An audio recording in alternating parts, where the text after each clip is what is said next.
بسم اللہ الرحمن الرحیم۔ السلام علیکم ویورز و حاضرین، میں ہوں آپ کا ہوسٹ رانا وسیم اور آپ دیکھ رہے ہیں ہسٹری آف راجپوت۔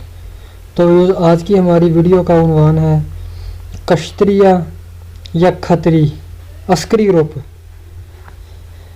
تو پہلے ویورز میں اس کا ایک حصہ بنا چکا ہوں براہمن، اور آج دوسرے حصے کی باری ہے کھتری یا کشتریہ۔ انسان پر تفوق و برتری کے لحاظ سے براہمن ذات کے بعد دوسرا درجہ کھتری ذات کو دیا گیا، کھتری یا کشتری۔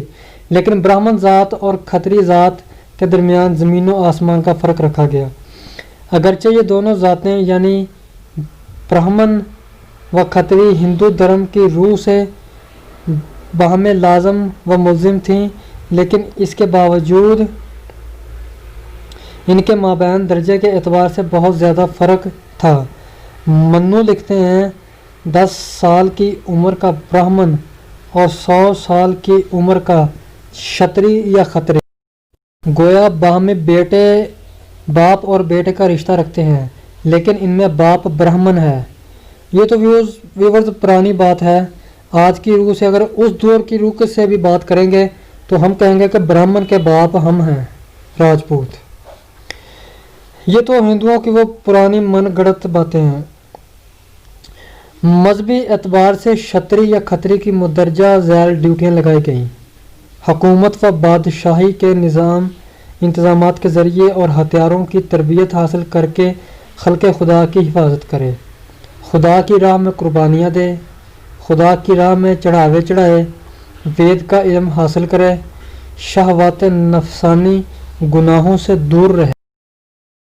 ہندو دھرم کی روح سے شتری کو خدا نے اپنے بازوؤں سے پیدا کیا، چنانچہ شتریوں کو فوجی مشاغل کے علاوہ دوسرا پیشہ اختیار کرنے کی ہرگز اجازت نہ تھی۔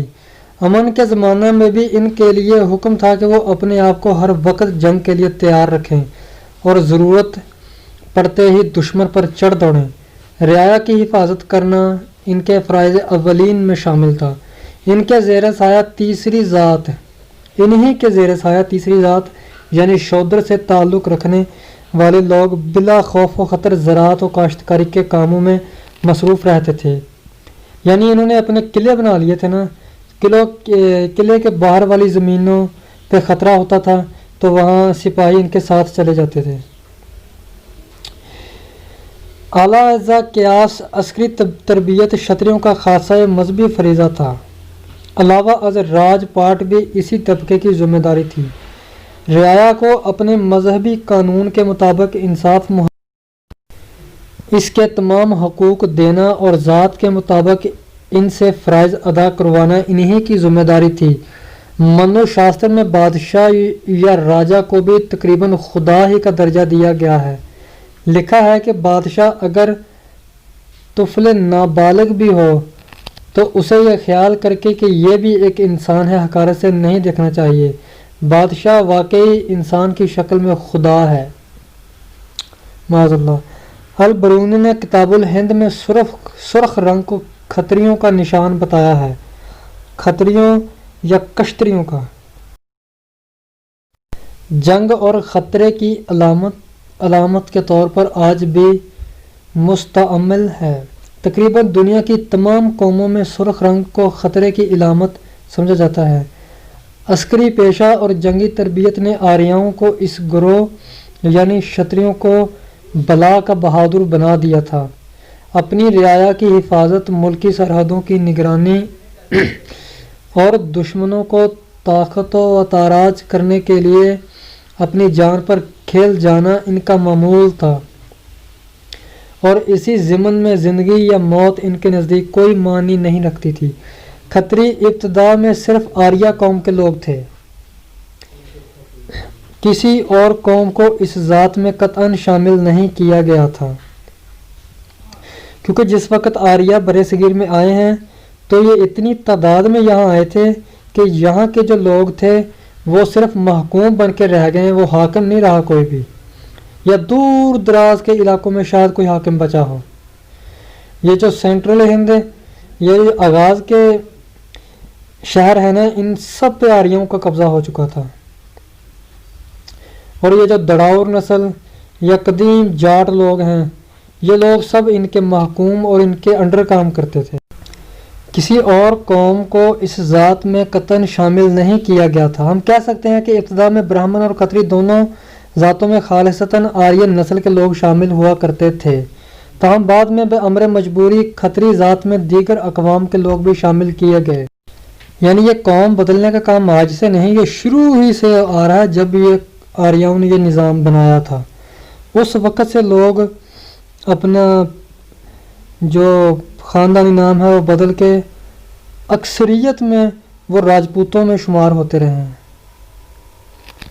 آریہ شتری ماں سوائے سپاہ گری کے کسی اور پیشہ کو اپنی توہین سمجھتے تھے، گویا انہیں ماں سوائے لڑنے کے کسی اور کام کے کرنے کی اجازت نہیں تھی۔ یونانی مورخ لکھتے ہیں کہ میدان جنگ کی تفصیلات بتاتے ہوئے آریہ کھتریوں پر مشتمل فوج کا حال قلم بند کرتے ہوئے لکھتا ہے، اس فوجی پڑاؤ میں 4 لاکھ کے لگ بھگ کشتری و کھتری سپاہی تھے۔ جنگی تعلیم حاصل کرنے، جوا کھیلنے، سونے اور شراب پینے میں صرف کرتے تھے۔ وقتاً فوقتاً کشتریہ یا کھتری بادشاہ بھی ان کا جائزہ لیا کرتے تھے۔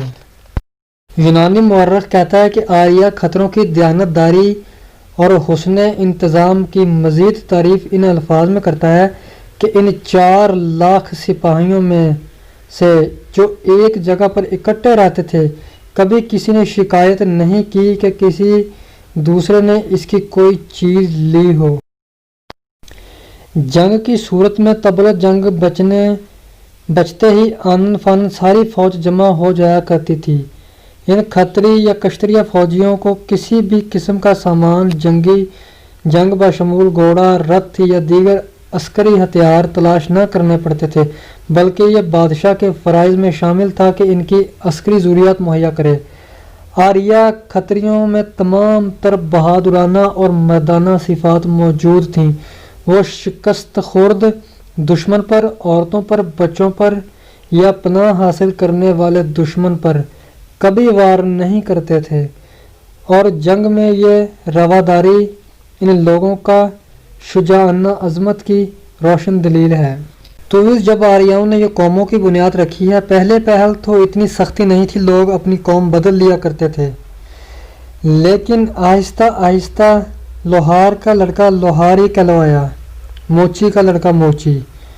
تو جب لوگوں نے اپنی قومیں بدلنا بھی چاہیں تو نہیں بدل سکے، تو پھر آہستہ آہستہ شادی بھی انہی خاندانوں میں ہونے لگی، خاندانوں میں باہر شادی بھی نہیں کر سکتے تھے، اور یہ نظام آہستہ آہستہ اتنی سختی پکڑ کے کہ آج تک اس میں لچک نہیں ہے۔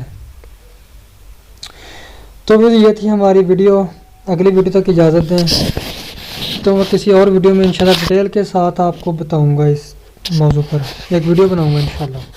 تو اگلی ویڈیو تک اجازت دیں، السلام علیکم۔